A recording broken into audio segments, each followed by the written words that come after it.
Assalamualaikum warahmatullahi wabarakatuh. Waalaikumsalam warahmatullahi wabarakatuh.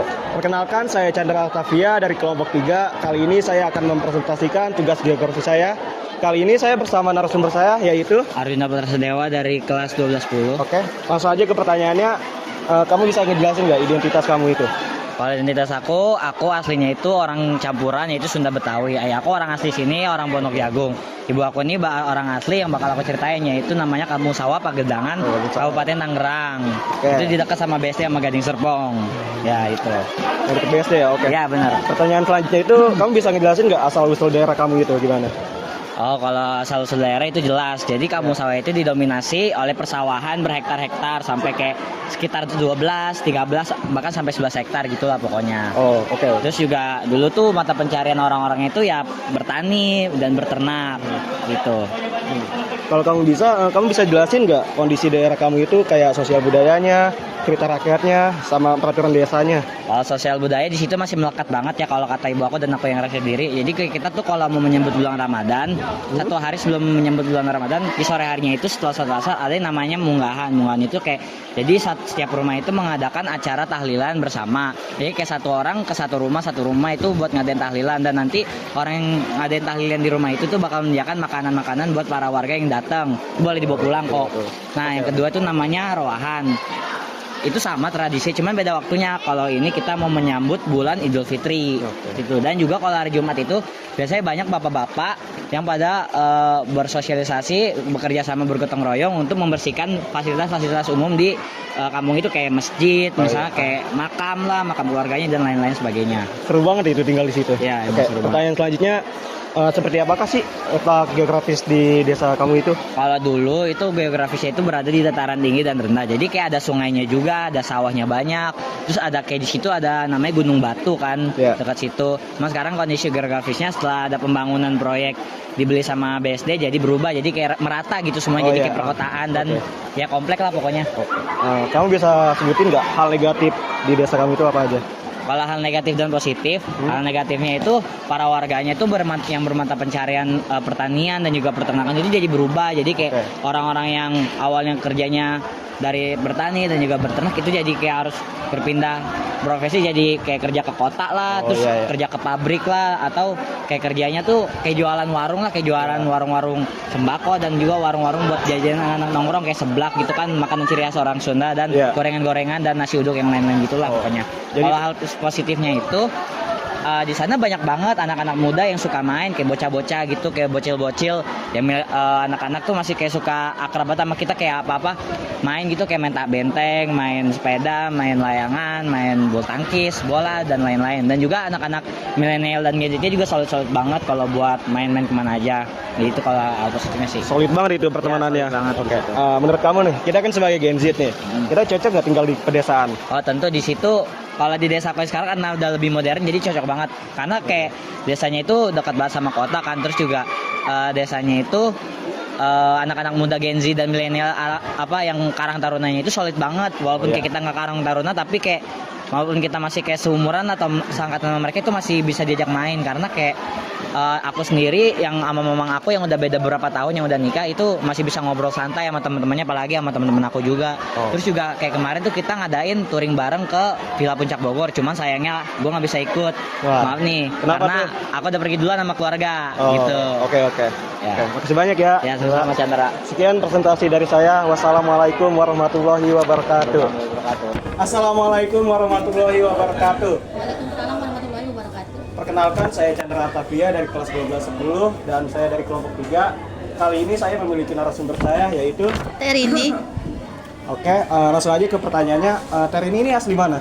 Sebenarnya sih saya ada perpaduan campuran, ada Ibu Betawi, Bapak Jawa. Oh, Ibu Betawi, Bapak Jawa ya. Oke, pertanyaan selanjutnya itu asal-usul sejarah desa Terini itu gimana? Bisa ceritain nggak?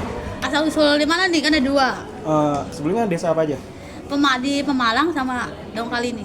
Kalau bisa dua-duanya. Kalau di Pemalang sih karena saya kan dari kecil di sana, jadi kan agak sedikit lupa ya, mungkin ya skip dikit lah. Kalau di sana sih kayak masih ini ya apa? Asal usulnya tuh dari kayak kampung gitu kan, terus ada kayak dekat-dekat gunung juga, terus ada dekat pemandian Guci itu. Dingin ya? Iya dingin banget. Oke, selanjutnya itu seperti apa sih kondisi desa Terini itu kayak dari sosial budaya, cerita rakyat sama aturan-aturannya?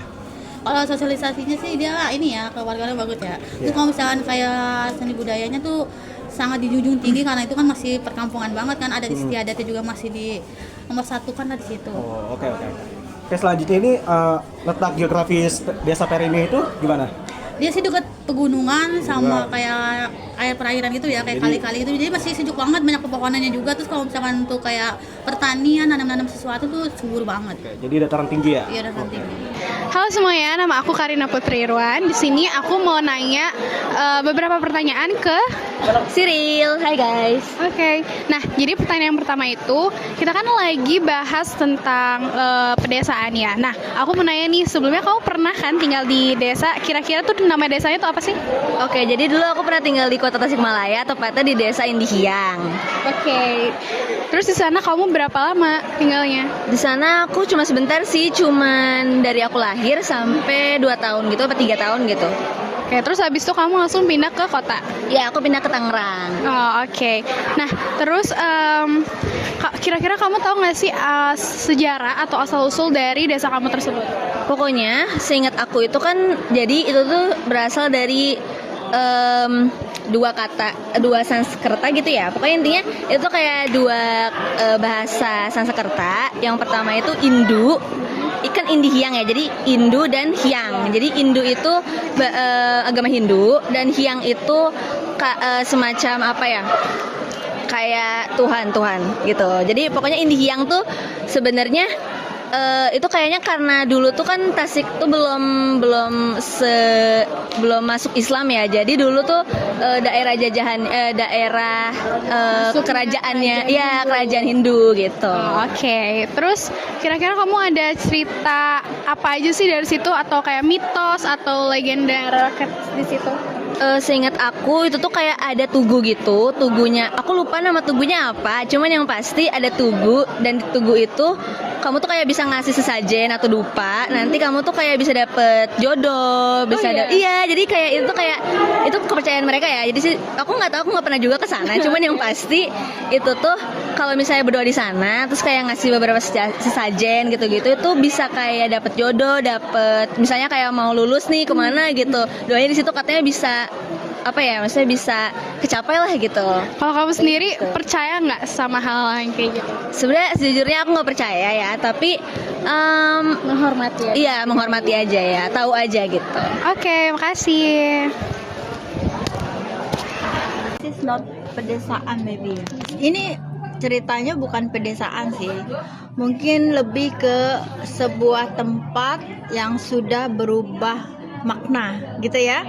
Awalnya dia sebuah perkebunan, tapi sekarang sudah menjadi sebuah komplek pemerintahan.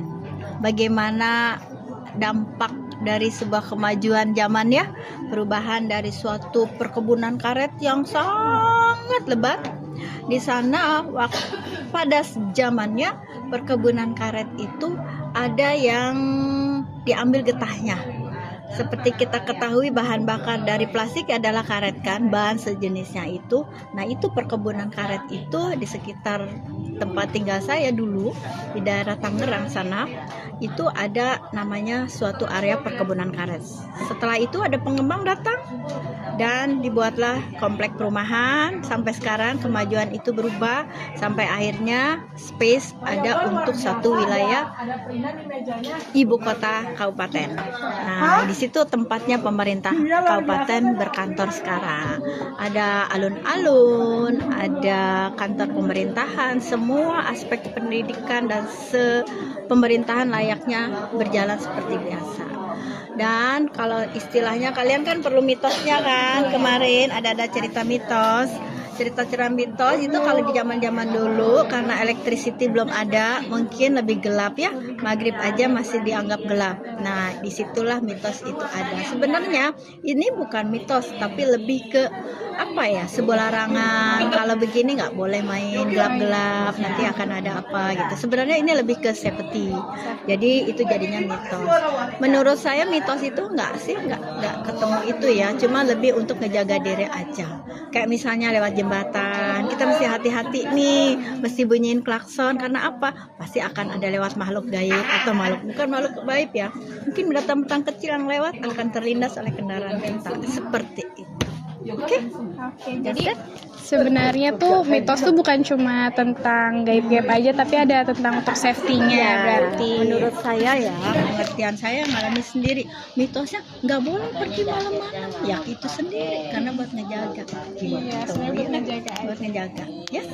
Oke, thank you Miss Wi. Oh enggak ya, nggak apa-apa. Terus kamu tahu letak geografis dari desanya gitu nggak, kayak apakah itu dia dataran tinggi kah, apa dia pantai atau dataran tinggi? Dataran tinggi, berarti dingin tuh di situ. Iya. Berarti apa tanaman-tanaman yang ada tuh apa kira-kira?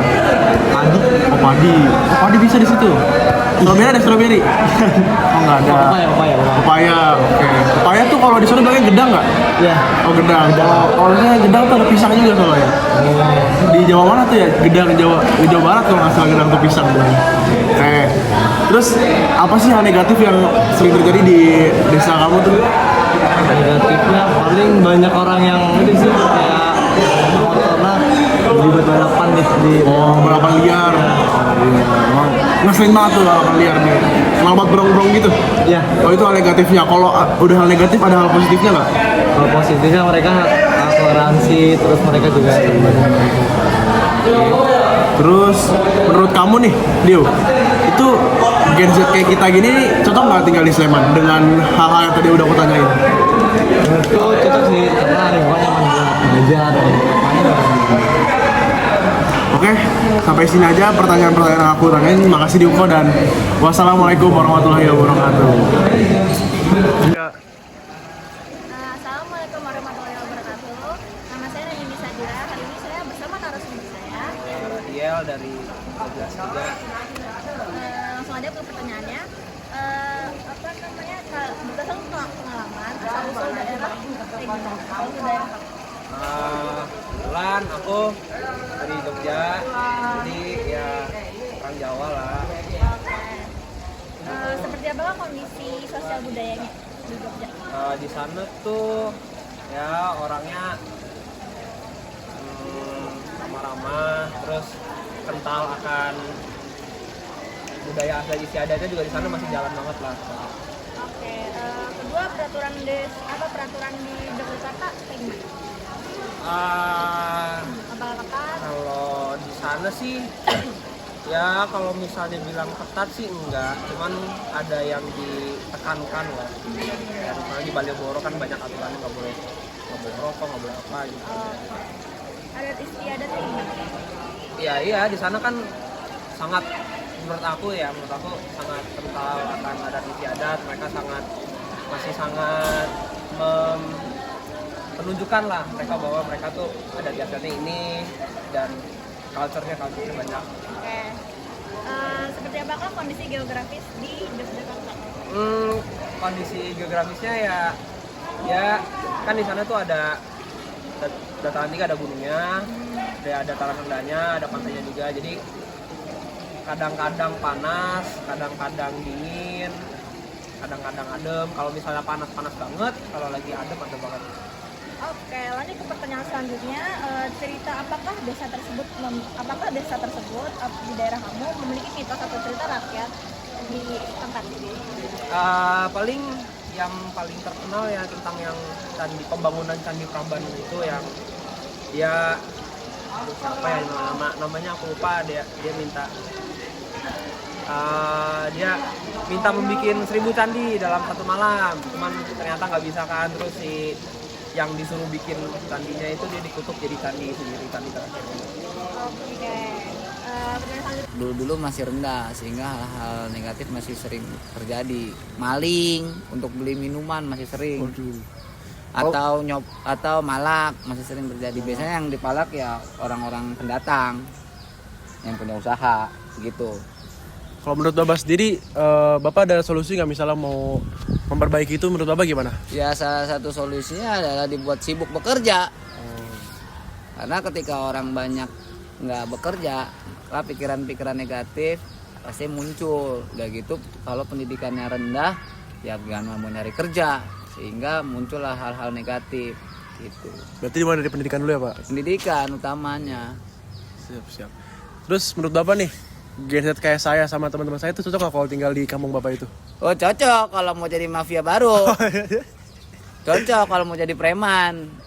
Cuma biasanya sulit masuknya kalau bukan asli putra daerah. Gitu. Ya. Apalagi? Udah Pak. Udah. Terima kasih yang sudah menonton. Terima kasih juga Bu Ifat. Terima kasih Pak Tomo. Ya. Ya. Wassalamualaikum warahmatullahi wabarakatuh. Waalaikumsalam warahmatullahi wabarakatuh.